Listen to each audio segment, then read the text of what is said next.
साईं की कृपा से सब काम हो रहा है।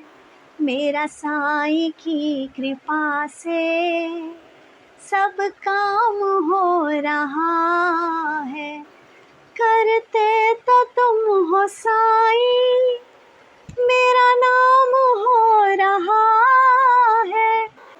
ओम साई राम, जय साई राम। मैं अनुभूति आप सभी लोगों का हार्दिक अभिनंदन करती हूँ साई अनुभूति चैनल में।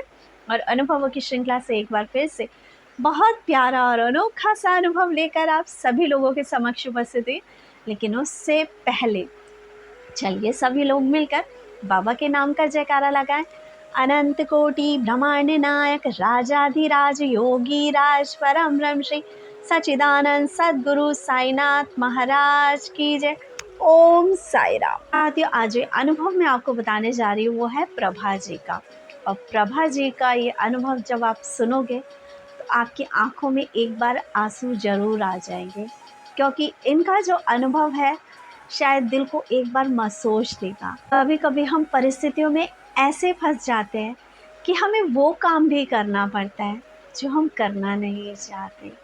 हमें सही और गलत भी पता होता है, लेकिन फिर भी हमें कहीं ना कहीं गलत का साथ भी देना पड़ जाता है। कहीं ना कहीं जब कोई रास्ता नहीं होता, कोई सहारा नहीं होता, तो सिर्फ याद आता है एक नाम, अपने प्रभु का, अपने साईं का। और साईं से प्रार्थना की जाती है कि साईं प्लीज़ मेरी परेशानी को दूर करो, मेरी प्रॉब्लम सॉर्ट आउट करो साईंनाथ। और ऐसे ही कितने साईं डिवोटी हैं जो कहीं ना कहीं किसी समस्या से जूझ रहे थे और उन्होंने बाबा के समक्ष अर्जी लगाई कि हे साईंनाथ प्लीज़ हमारी समस्या का समाधान करो, कोई ना कोई तो रास्ता ऐसा दिखाओ कि हमारी समस्या का समाधान हो जाए। और तब उनके सामने अचानक से जो चैनल आया साई अनुभूति, और कहीं ना कहीं वो हमारे लाइव में कनेक्ट हुई, जहाँ उन्होंने बादशाहपुर धाम की अनुभूति सुनी। और वहाँ की आरती के बाद जब अनिल भैया लाइव कॉल्स लेते हैं वो सुनी, और उनका विश्वास दृढ़ हुआ कि जब लोग इनसे जुड़ रहे हैं और लोग आकर लाइव में अपने अनुभव बता रहे हैं कि हमारा ये काम हुआ, तो आज जिस परेशानी में मैं फंसी हूँ शायद मेरी भी परेशानी का अंत होगा। ऐसे ही जुड़ी हमारी प्रभा जी ने भी अनुभूतियाँ सुनी, लाइव में कनेक्ट हुई और एक विश्वास जागा। और मन में एक विचार आया कि जब इतनों के काम बन रहे हैं तो क्या मेरा काम नहीं बनेगा। इन्होंने कॉल किया कि दीदी मेरे जो हस्बैंड हैं और जो मेरे ससुर जी हैं, इन दोनों में बिल्कुल भी नहीं बनती। दोनों में हर वक्त लड़ाई हो जाती है, दोनों एक दूसरे को दुश्मनों की तरह देखते हैं। मेरे ससुर जी जो है ना, वो मुझे, मेरे दोनों बच्चों को बहुत प्यार करते हैं। मुझे आज तक मेरे ससुर जी ने कभी कुछ नहीं कहा, ना ही मेरी सासू माँ ने कुछ कहा, लेकिन वो मेरे हस्बैंड का व्यवहार है, उसकी वजह से हमें भी वो चीज़ सरवाइव करनी पड़ रही है। जबकि हमें बुरा लगता है, कभी बुरा लगता है अपने ससुर जी के लिए कि उनका बेटा उनसे कैसा व्यवहार कर रहा है, कभी बुरा लगता है अपने हस्बैंड के लिए कि देखो पापा इनके साथ कैसा व्यवहार कर रहे हैं। ना मैं अपने हस्बैंड को गलत कह पा रही हूँ, ना ही मैं अपने ससुर जी को गलत कह पा रही हूँ, लेकिन गलत तो हो रहा है। और इतना गलत हो रहा है दीदी कि घर में कलेश का माहौल बना हुआ है। जिसकी ना सुनो, जिसकी तरफ ना देखो, पीड़ा होती है। ये कहती हैं दीदी कि स्थिति इतनी वर्ष हो गई, इतनी वर्ष हो गई कि जो मेरे हस्बैंड है ना, वो एक दिन इतनी लड़ाई हो गई कि मेरे हस्बैंड ने घर छोड़ने का फ़ैसला कर लिया और कहा कि हम कहीं और जाके रहेंगे। हमारी आर्थिक स्थिति इंडिविजुअली मैं कहूँ दीदी इतनी स्ट्रॉन्ग नहीं है कि बाहर किराए पे रहकर सरवाइव कर पाएँ।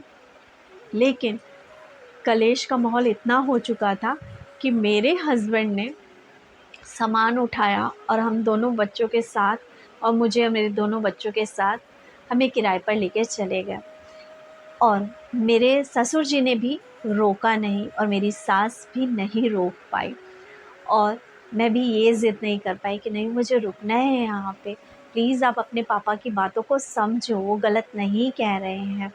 और ना ही मैं अपने ससुर जी से कह पाई। एक बार दोनों शांति से बैठ के बात तो करो, एक दूसरे को समझने की कोशिश तो करो। आप बाप और बेटे हैं, दुश्मन नहीं। लेकिन कभी कभी परिस्थितियाँ इतनी इम्पॉसिबल सी हो जाती हैं कि सुलझाना बहुत मुश्किल हो जाता है। ये कहती है, दीदी मेरे हस्बैंड मुझे किराए पे लेकर जा चुके थे और मैं बस इन दोनों के रिश्ते अच्छे करना चाहती थी, क्योंकि इन दोनों के रिश्ते अच्छे हो जाए तो सारी जो परेशानियां हैं वो दूर हो जाएंगी। तभी मैंने जब आपके चैनल से ये सारी चीज़ सुनी, मैं कनेक्ट हुई आपके चैनल से और मैंने यही अर्ज़ी लगाई कि इनके रिश्ते सही हो जाए और हम किराए पर हैं तो प्लीज़ पापा जी हमें बुला ले। यहाँ पे मेरे हस्बैंड कसम खा चुके थे कि अगर पापा जी ने कहा तभी वापस जाऊँगा, अदरवाइज़ मैं घर वापस नहीं जाने वाला। ये कहते हैं कि दीदी अब मैंने बादशाहपुर दरबार में यही अर्जी लगाई, आपके 251 रोटी वाला उपाय उस वक्त फोरम से बताया गया था और मैंने वो उपाय भी किया, यही इच्छा रखते हुए कि पापा जी प्लीज़ बुला लो। अपने साईं से अर्जी लगाई कि प्लीज़ पापा जी किसी तरह से मान जाए, किसी तरह से एक बार फ़ोन करके कह दे कि आ जाओ, उसके बाद की स्थिति तो संभाल ही लेंगे किसी तरह से। ये कहती हैं कि दीदी मैंने बात करी भैया से, भैया ने जला भी मंत्रित करके दिया और मैंने उपाय किया और उसके बाद दीदी वाकई कमाल हो गया कि जब जल दिया, अर्जी लगाई यहाँ पे, भैया ने प्रे की मेरे लिए और मेरे ससुर जी ने जो उनकी सिस्टर थी उनसे बोला कि उसको बोल दो कि घर वापस आ जाए। बुआ जी ने फ़ोन करके बोला कि घर वापस आ जाओ। पापा ने बोला है मैं कुछ नहीं कहूँगा, क्योंकि मेरे ससुर जी अपने ना पोते पोतों को बहुत प्यार करते हैं, उनके बिना रह नहीं सकते हैं। उनका मन भी नहीं लग रहा था अपने बच्चों के बिना। तो उन्होंने बुआ से कहा और मैंने उनको बोला कि देखो बुआ से तो कह दिया है ना उन्होंने, तो अब चलो। और दीदी हम वापस घर आए हैं।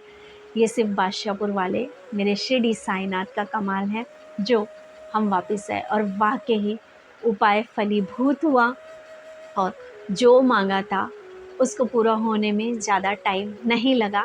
ये अनुभव मुझे बहुत पहले प्रभा जी दे चुके थे, मुझे ही थोड़ी देर हुई आप लोगों तक ये अनुभव पहुंचाने में, लेकिन बादशाहपुर धाम के अनुभव कंटिन्यूटी में आपके साथ शेयर करती रहूँगी, क्योंकि मुझे पता है एक नहीं हज़ारों लोगों की आस्था जुड़ी है, हज़ारों लोगों का विश्वास जुड़ा है। क्योंकि एक गुरु का जीवन में होना बहुत ज़रूरी है। एक गुरु जो हमें कुंठा से बाहर निकालता है, एक गुरु जो हमें सही मार्ग पे ले जाता है, एक गुरु जो हमें हमारे साईं से और नज़दीक ले जाकर साईं से हमारा मिलन करा रहा है। तो उस धाम से जुड़कर यदि लोगों के काम बन रहे हैं तो क्यों ना हम उनकी लीलाओं का गुणगान और वर्णन करें। बस बाबा से यही प्रार्थना है कि बाबा सबके काम बनाए और जो सेवा आपने मुझे दी है मैं उसे निस्वार्थ उसी तरह से करती रहूं जैसे आज तक करती आई हूँ। बाबा ने ये धाम जो बनाया है सेवा का धाम बनाया है, जहाँ हज़ारों ऐसे एस्ट्रोलॉजर्स ज्योतिष बैठे हैं जो लोगों के हज़ारों रुपए ले रहे हैं, उन लोगों के दुखों को दूर करने के लिए, उपाय बताने के लिए, जल अभिमंत्रित करने के लिए, हवन कराने के लिए या कुछ भी जो उनको इंट्यूशंस होते हैं उन्हें बताने के लिए। वहाँ ये एक ऐसा सेवा का धाम है जहाँ के सेवक अनिल जी कुछ भी नहीं लेते हैं, बस जो लिया जाता है वो लिया जाता है आपकी भाव, आपका समर्पण, अनन्य भाव से अपने साईं के प्रति। यदि आप भी किसी समस्या से जूझ रहे हैं तो चैनल के साथ संपर्क कर सकते हैं, क्योंकि ये चैनल एक ऐसा चैनल है जहाँ पे अनुभूतियाँ सुनाई ही नहीं जाती, अनुभूतियाँ कराई भी जाती है। 2.5 साल से इस फोरम पे बादशाहपुर धाम के सेवक जुड़े हैं, जिनकी अनगिनत जो बादशाहपुर धाम की अनुभूतियाँ हैं जो कि चैनल पे डाली गई हैं, आप उनको सुनिए तब आपको पता चलेगा कि किस तरह से यहाँ काम किया जाता है। बस बाबा से यही कहेंगे कि बाबा अपनी सेवा में लगाए रखना। बाबा यदि किसी का भला कर सकूं तो ये हाथ और ये जुबा कभी रुके नहीं। बस बाबा आपका इतना ही साथ चाहिए, और आपका ऐसा ही आशीर्वाद है। इसी के साथ चैनल से संपर्क कीजिए अपनी प्यारी प्यारी अनुभूतियाँ चैनल के साथ शेयर करने के लिए, क्योंकि साईं की लीलाओं का गुण गान और वर्णन साईं सचरित में भी लिखा है कि आपको भव से पार लगा देगा।